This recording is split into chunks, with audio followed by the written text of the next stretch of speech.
사랑과 은혜가 풍성하신 아버지 하나님, 오늘도 우리에게 새날을 열어주시고 하루의 첫 시간을 구별하여 주님의 얼굴을 구하게 하시니 감사를 드립니다. 이 시간 말씀과 기도를 통하여 주님과 깊은 사랑의 교제를 나누게 하여 주시고 우리의 눈을 열어 주의 법의 놀라움을 경험하게 하여 주시옵소서. 언제나 땅의 것만 생각하며 삶의 문제 속에서 한숨 짓는 저희의 연약함을 불쌍히 여겨주시고 하나님의 선하심과 인자하심을 신뢰하며 말씀을 붙들고 절망의 자리에서 일어서는 이 아침 새날이 되게 하여 주시옵소서. 언제나 우리에게 미래와 소망을 주시는 예수님의 이름으로 기도드리옵나이다. 아멘. 하나님 말씀 구약 열왕기하 6장 24절부터 7장으로 넘어가서 2절까지 말씀입니다. 열왕기하 6장 24절부터 7장 2절까지 말씀 한 목소리로 합독하시겠습니다. 이후에 아람 왕 베나닷이 그의 온 군대를 모아 올라와서 사마리아를 에워싸니 아람 사람이 사마리아를 에워싸므로 성중이 크게 줄여서 나귀머리 하나에 은 80세겔이요 비둘기똥 4분의 1갑에 은 5세겔이라 하니 이스라엘 왕이 성 위로 지나갈 때 한 여인이 외쳐 이르되 나의 주 왕이여 도우소서. 왕이 이르되 여호와께서 너를 돕지 아니하시면 내가 무엇으로 너를 도우랴? 타작마당으로 말미암아 하겠느냐? 포도주 틀로 말미암아 하겠느냐 아니라. 또 이르되 무슨 일이냐 하니 여인이 대답하되 이 여인이 내게 이르기를 너의 아들을 내놓아라. 우리가 오늘 먹고 내일은 내 아들을 먹자 하매 우리가 드디어 내 아들을 삶아 먹었더니 이튿날에 내가 그 여인에게 이르되 너의 아들을 내놓아라. 우리가 먹으리라 하나 그가 그의 아들을 숨겼나이다 하는지라. 왕이 그 여인의 말을 듣고 자기 옷을 찢으니라. 그가 성 위로 지나갈 때에 백성이 본즉 그의 속살에 굵은 배를 입었더라. 왕이 이르되 사밧의 아들 엘리사의 머리가 오늘 그 몸에 붙어 있으면 하나님이 내게 벌 위에 벌을 내리실지로다 하니라. 그때 엘리사가 그의 집에 앉아 있고 장로들이 그와 함께 앉아 있는데 왕이 자기 처소에서 사람을 보냈더니 그 사자가 이르기 전에 엘리사가 장로들에게 이르되 너희는 이 살인한 자의 아들이 내 머리를 베려고 사람을 보내는 것을 보느냐? 너희는 보다가 사자가 오거든 문을 닫고 문 안에 들이지 말라. 그의 주인의 발소리가 그의 뒤에서 나지 아니하느냐 하고 무리와 말을 할 때 그 사자가 그에게 이르니라. 왕이 이르되 이 재앙이 여호와께로부터 나왔으니 어찌 더 여호와를 기다리리요? 엘리사가 이르되 여호와의 말씀을 들을지어다. 여호와께서 이르시되 내일 이맘때에 사마리아 성문에서 고운 밀가루 한 스아를 한 세겔로 매매하고 보리 2수아를 한 세겔로 매매하리라 하셨느니라. 그때 왕이 그의 손에 의지하는 자 곧 한 장관이 하나님의 사람에게 대답하여 이르되 여호와께서 하늘에 창을 내신들 어찌 이런 일이 있으리요 하더라. 이르되 네가 내 눈으로 보리라. 그러나 그것을 먹지는 못하리라 하니라. 아멘. 이 아침도 말씀을 통하여서 주님 우리에게 주시는 위로와 새 힘을 얻는 모든 분들 되시길 주님의 이름으로 축복합니다. 어제 말씀 엘리사를 잡기 위해서 엘리사가 있던 도단을 포위했던 아람의 군대가 오히려 눈이 어둡게 되어 사마리아 성으로 이끌려가게 되었고 이스라엘 군대에 의하여 포위되는 반전 상황이 어제 말씀에서 연출되었습니다. 엘리사는 이스라엘 왕에게 그 사로잡은 그들을 죽이지 말고 잘 대접해서 아람으로 돌려보내라고 이야기했고 이스라엘 왕은 이에 순종하여서 이스라엘과 아람 간에 얼마간의 평화가 유지되게 됩니다. 하지만 이어지는 오늘 말씀을 보니까요, 그 평화가 오래가지는 못했던 것 같습니다. 아람의 왕 베나닷이 이스라엘이 자신들에게 그 베풀어준 은혜를 잊어버리고 나아만의 일도 있었고 어제 말씀에 그냥 군대를 돌려보낸 일도 있지 않습니까? 그러니까 이스라엘에게 은혜를 받았음에도 불구하고 이걸 잊어버린 거예요. 다시 한번 온 군대를 모아서 수도 성읍 사마리아를 완전 포위합니다. 어떤 성경학자들은 이 아람 왕 베나닷이 자신의 군대를 그냥 돌려보낸 것에 대해서 잘 대접하여 보낸 것에 대해서 이것을 나를 굴욕적으로 만들기 위해서 이런 일을 한 거라고 그렇게 생각해서 이스라엘을 향한 복수의 총공격을 감행한 것이라고도 해석을 합니다. 하지만 어찌되었든 이 모든 상황은 하나님 앞에 겸비하지 않고 온전히 회개하지 않은 이스라엘의 왕 아합의 아들 여호람에 대한 하나님의 징계의 회초리였던 것입니다. 24절 말씀을 다시 봅시다. 이후에 아람 왕 베나닷이 그의 온 군대를 모아 올라와서 사마리아를 에워싸니, 완전히 이제 포위해버린 것입니다. 아람군의 총공격입니다. 25절, 아람 사람이 사마리아를 에워싸므로, 그러니까 이제 오고 갈 수 없게 된 상황이고 물자들도 이제 이 사마리아로 들어가고 나갈 수 없는 상황입니다. 그러니까 어떻게 됐어요? 성중이 크게 줄여서 이제 굶주림에 이제 고통받게 된 것이죠. 나귀 머리 하나에 은 80세겔이요 비둘기 똥 4분의 1 값에 은 5세겔이라 하니, 우리의 화폐 단위와는 차이가 있어서 어색한 단위죠. 하지만 엄청난 어려움을 겪고 있었다라고 이해하시면 될 것 같습니다. 엄청난 인플레이션이 일어난 겁니다. 그렇죠? 그러니까 예를 들어서 뭐 라면 한 봉지에 뭐 100만 원 주고 사 먹어야 되는 그런 상황이 일어나는 거예요. 경제가 이제 완전히 무너져 버린 거예요. 나귀, 먹지 못하는 짐승이지 않습니까? 이스라엘 율법에 의하면 부정한 동물로 여겨져서 식용으로 여겨지지 않던 나귀, 비둘기 똥은 말할 것도 없죠. 근데 먹을 게 없으니까 그것까지 먹었다라는 이야기거든요. 그런데 나귀도 그 머리, 그 살코기가 거의 없는 그 머리 하나에 은 80세겔이라고 나와 있습니다. 노동자 1년치의 품삯이라고 해요. 못 사 먹었다는 얘기인데 다 굶어 죽을 상황이었다라는 것을 이렇게 표현하고 있는 거예요. 자, 26절, 이스라엘 왕이 이제 성의 방비 태세를 위해서 성을 순찰 중에 있습니다. 26절, 이스라엘 왕이 성 위로 지나갈 때 한 여인이 외쳐 이르되 나의 주 왕이여 도우소서, 살려주시옵소서, 이런 의미예요. 왕이 뭐라고 이야기합니까? 27절, 왕이 이르되 여호와께서 너를 돕지 아니하시면 내가 무엇으로 너를 도우랴. 신앙의 표현이라기보다는 절망과 탄식, 그리고 하나님을 향한 원망 섞인 표현입니다. 하나님이 우리를 버리셨는데 내가 너를 어떻게 도와주겠냐, 이런 의미입니다. 무능한 지도자의 모습을 보여주고 있습니다.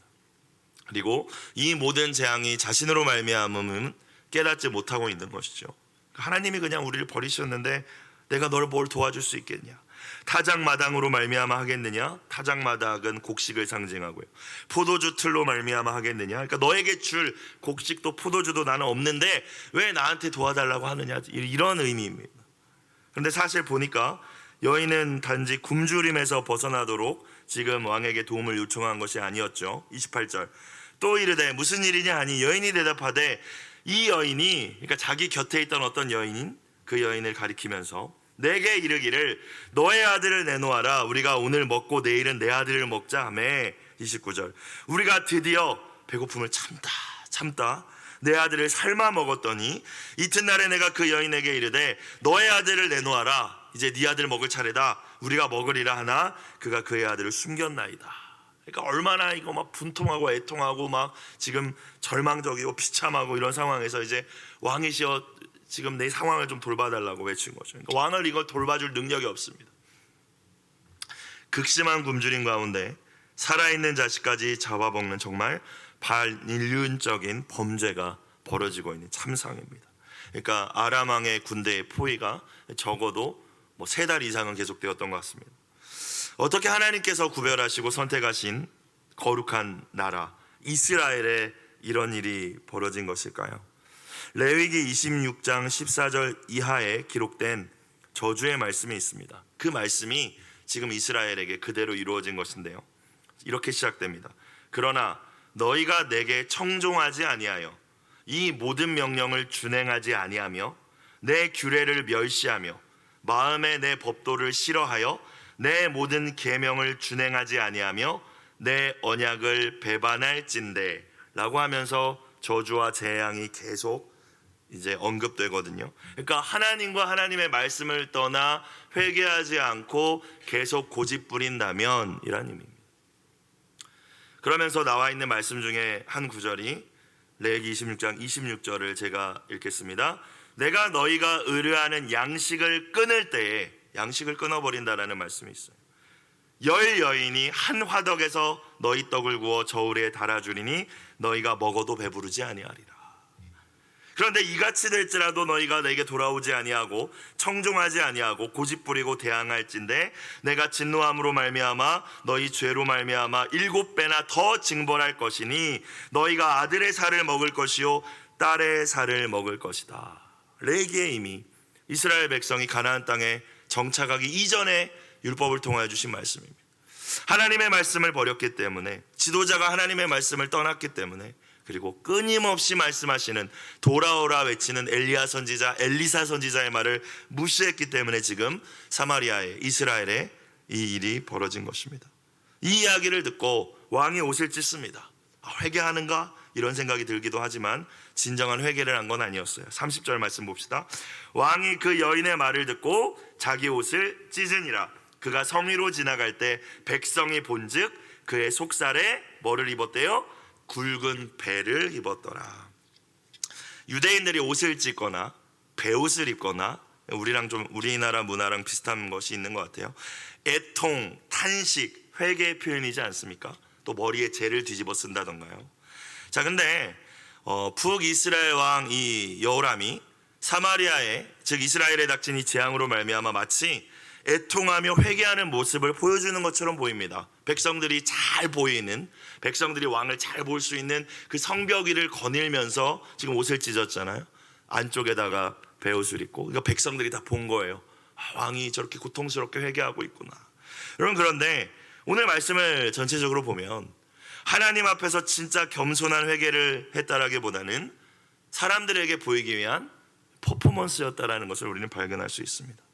사랑하는 여러분, 언제나 하나님은 저와 여러분의 경건의 모양에 속지 아니하시는 분이심을 기억하실 수 있길 주님의 이름으로 축원합니다. 하나님이 원하시는 것은 애통하는 마음입니다. 상한 갈대를 꺾지 않으시고 꺼져가는 등불을 끄지 않으시는 긍휼이 풍성하신 하나님 앞에 우리가 겸비함으로 나아가며 애통하며 진정으로 회개하는 마음을 원하시는 거예요. 옷을 찢는 걸 원하는 게 아니라 선지자들을 통하여 주신 말씀처럼 마음을 찢기를 원했는데, 여호람은 옷을 찢으면서 백성들에게 보여주었지만 진짜 회개한 것은 아니었습니다. 어떻게 우리가 그것을 알 수 있습니까? 여러분, 진짜 회개한 사람, 진짜 하나님 앞에 겸비한 사람은 남의 탓을 하지 않습니다. 지금 우리가 이런 상황에 처해 있는 건 네 탓이야, 나는 다 잘하고 있어. 여러분, 이거는 회개한 사람의 태도가 아닙니다. 오늘 지도자 여호람의 모습이 그렇지 않습니까? 뭐라고 이야기해요? 31절을 볼까요? 왕이 이르되 사밧의 아들 엘리사의 머리가 오늘 그 몸에 붙어 있으면 내가 그 머리를 잘라버릴 거란 얘기지 않습니까? 처형해버릴 거란 얘기죠. 하나님이 내게 벌 위에 벌을 내리실지로다. 지금 이렇게 된 게 다 엘리사 탓이라는 거예요. 내 잘못은 없고 나는 다 잘했는데 엘리사 때문이라는 거예요. 그때 아람의 군대가 사마리아에 완전히 들어와서 눈이 어두워져서 들어왔을 때, 그때 다 그냥 얘네들을 갖다 싹 쓸어버렸으면 이런 일이 없었을 텐데, 또는 예전에는 다 알려주다가, 비밀스러운 걸 알려주다가 요즘에는 이 일이 벌어지기 전에는 왜 하나님의 계시를 또 알려주지 않아서 이런 일이 벌어진 건지, 그러니까 어떻게 되었건 모든 책임을 자기 자신을 성찰하지 않고 이 상황까지, 이 지경까지 이르렀는데 지도자로서 자기 자신을 성찰하지 않고 엘리사 탓을 하고 있는 것입니다. 이 모든 재앙의 책임이 선지자 엘리사에게 있으니 내가 오늘 반드시 그의 목을 쳐서 처형해버리겠다, 이 말이지 않습니까? 하나님과 하나님의 말씀을 떠나버린 자기 모습은 전혀 보지 못하고 있는 거예요. 진짜 재앙은 자기 모습을 보지 못하는 게 진짜 재앙이죠. 하나님의 진노가 임했을 때, 여러분, 언제나 견딜 수 없는 고난이, 이해할 수 없는 고난이 우리에게 닥쳤을 때, 공동체 가운데 어려움이 있을 때 우리가 가져야 될 태도는 겸비함임을 기억하실 수 있기를 주님의 이름으로 축원합니다. 주님이 모든 것이 저의 죄로 말미암음입니다. 저의 연약함입니다. 제가 기도하지 않아서 그렇습니다. 주님 긍휼을 베풀어 주시옵소서. 이것이 마땅한 태도입니다. 이것이 주님이 원하시는 마음을 찢는 태도입니다. 옷을 찢는 퍼포먼스가 아니라 주님은 이런 회개를 우리에게 원하시는 것입니다. 이 나라의 정치, 경제, 안보, 교육, 모든 것이 위기라고 이야기합니다. 위기라고 이야기하며 위정자들을 욕하는 것, 여러분, 아무 의미 없는 일입니다.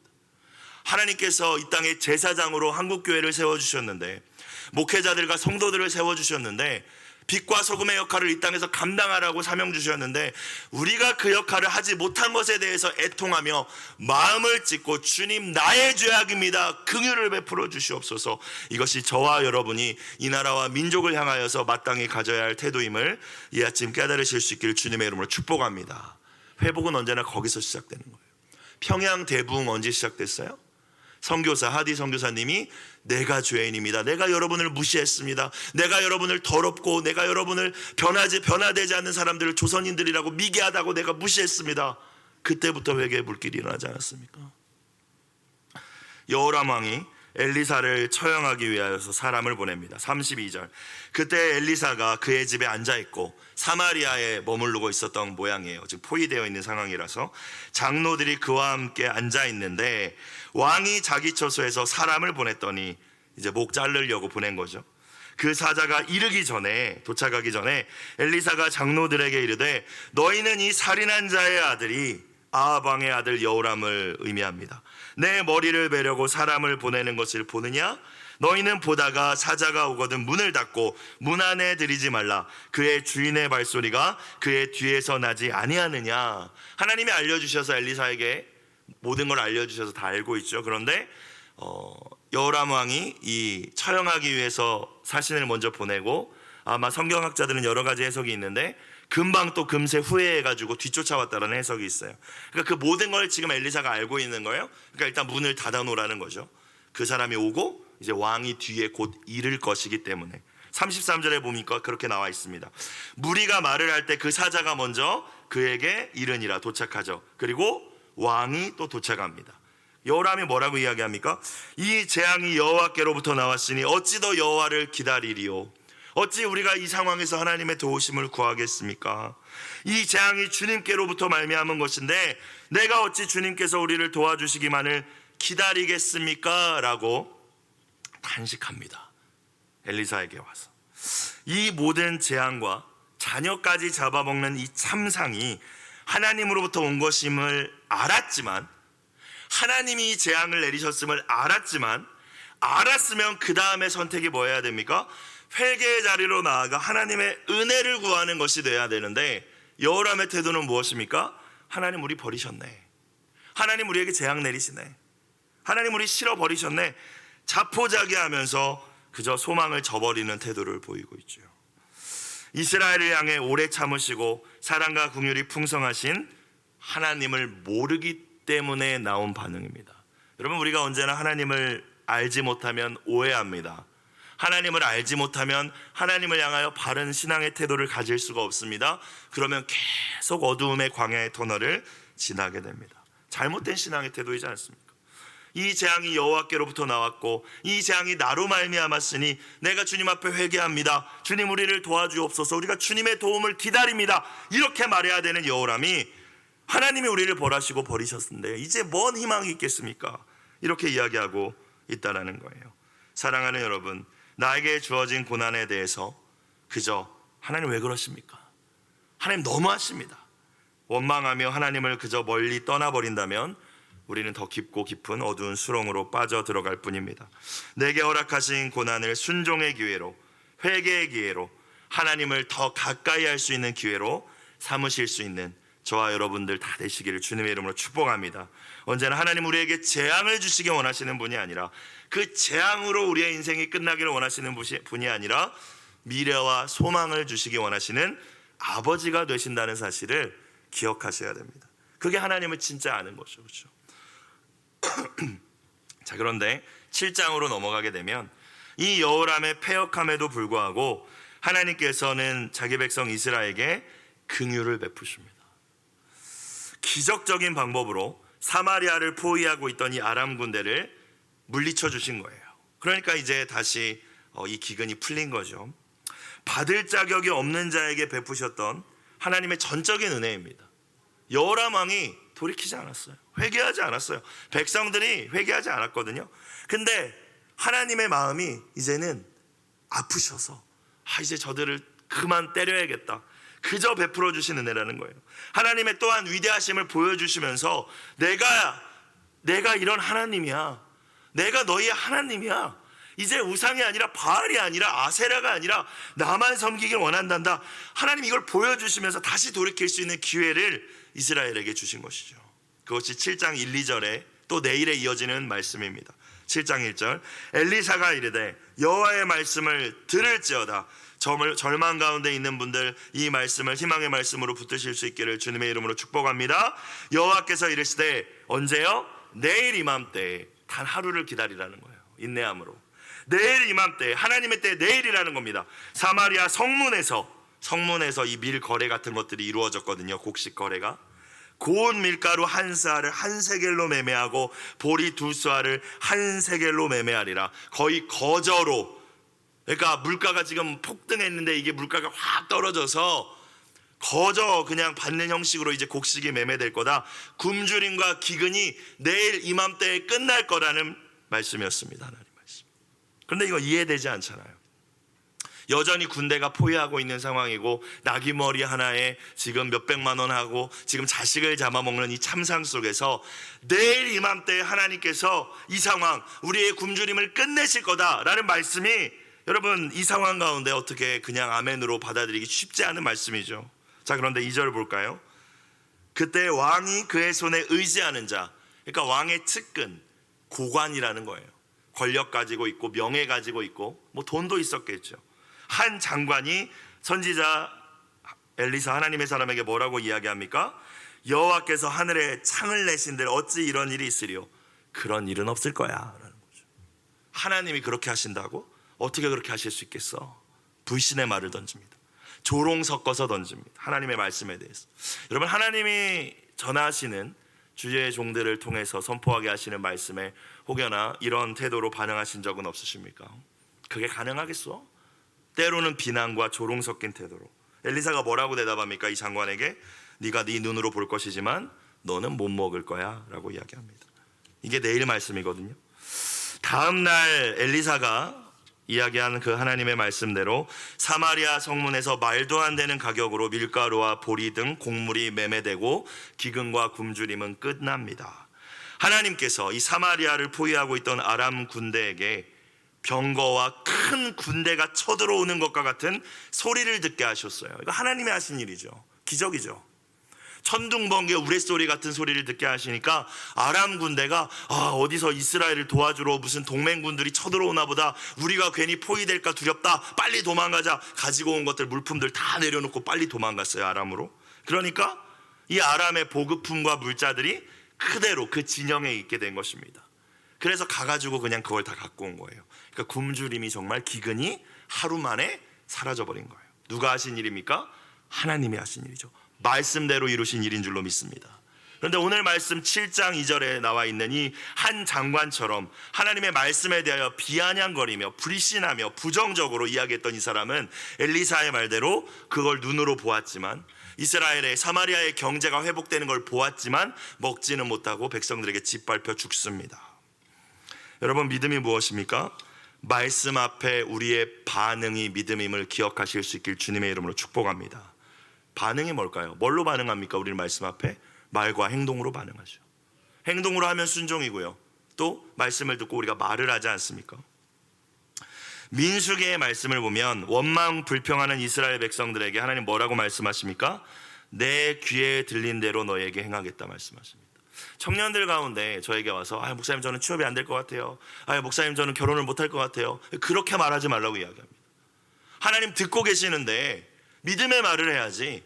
무조건 긍정의 힘으로 긍정의 말을 하라는 의미는 아니지만 믿음의 말을 선포하고 하나님을 붙드는 믿음의 말을 해야지. 안 될 거야, 안 될 거야. 하나님 듣고 계시는데, 하나님 내가 널 도울 거야, 내가 너를 이끌 거야, 내가 너를 회복시킬 거야 라고 말씀하고 계시는데, 내가 너를 사랑해 말씀하고 계시는데 안 될 거야, 하나님 나를 버렸어, 이거는 하늘에 창문을 내도 안 될 거야. 여러분, 이 태도가 우리 가운데 있지는 않은지 돌아봐야 된다는 겁니다.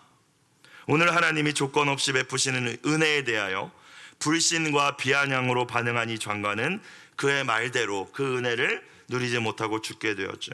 여러분, 이 시대에 우리에게 필요한 것은 언제나 새로운 말씀이 아닙니다. 말씀이 넘쳐납니다. 유튜브에 얼마나 좋은 설교들이 넘쳐납니까? 그렇죠? 말씀이 없어서 우리가 기근이 아니라는 거예요. 주어진 말씀에 대한 우리의 반응이 어떤지를 점검할 수 있는 이 아침이 되시길 주의 이름으로 축원합니다. 말씀이 없어서 기적이 일어나지 않는 시대가 아니라 떨어진 말씀에 대한 우리의 믿음의 반응이 없기 때문은 아닌지, 저와 여러분이 오늘 이 한 장관 같은 반응으로 하나님의 말씀을 대하고 있기 때문에 절망의 상황이 끊임없이 계속되고 하나님의 일하심을 경험하지 못하고 있는 것은 아닌지 돌아볼 수 있는 이 새벽이 되기를 축원합니다. 여러분, 그 믿음이 우리가 어떠한 절망에 있을지라도 우리에게 새 소망을 품게 하게 하시는 하나님의 소망의 말씀임을 기억하시고, 오늘 매일 성경 기도 제목처럼 희망이 사라져갈 때에도 하나님을 향한 믿음과 이웃에 대한 공감만은 지키게 하소서. 이 기도 제목을 가지고 또한 이 한날을 승리하는 여러분들 되시기를 주님의 이름으로 축복합니다. 기도드리겠습니다. 사랑과 은혜가 풍성하신 아버지 하나님, 여러 가지 상황과 말씀들로 저희를 경고하실 때에 목을 곧게 세우고 고집부리지 않게 하여 주시고, 말씀을 저버렸던 우리의 지난 시간의 죄악들을 겸손히 나부터 회개하고 주님께로 돌이키는 겸비함과 지혜를 더하여 주시옵소서. 하나님, 어떠한 상황 속에서도 우리가 당면한 문제보다 더욱 크신 주님의 능력을 의지하게 하여 주시고, 약속의 말씀을 붙듦으로 결코 소망을 포기하지 않게 하여 주시옵소서. 우리 주 예수님의 이름으로 기도드리옵나이다. 아멘. 주기도문 드리겠습니다. 하늘에 계신 우리 아버지, 아버지의 이름을 거룩하게 하시며 아버지의 나라가 오게 하시며 아버지의 뜻이 하늘에서와 같이 땅에서도 이루어지게 하소서. 오늘 우리에게 일용할 양식을 주시고 우리가 우리에게 잘못한 사람을 용서하여 준 것 같이 우리 죄를 용서하여 주시고 우리를 시험에 빠지지 않게 하시고 악에서 구하소서. 나라와 권능과 영광이 영원히 아버지의 것입니다. 아멘.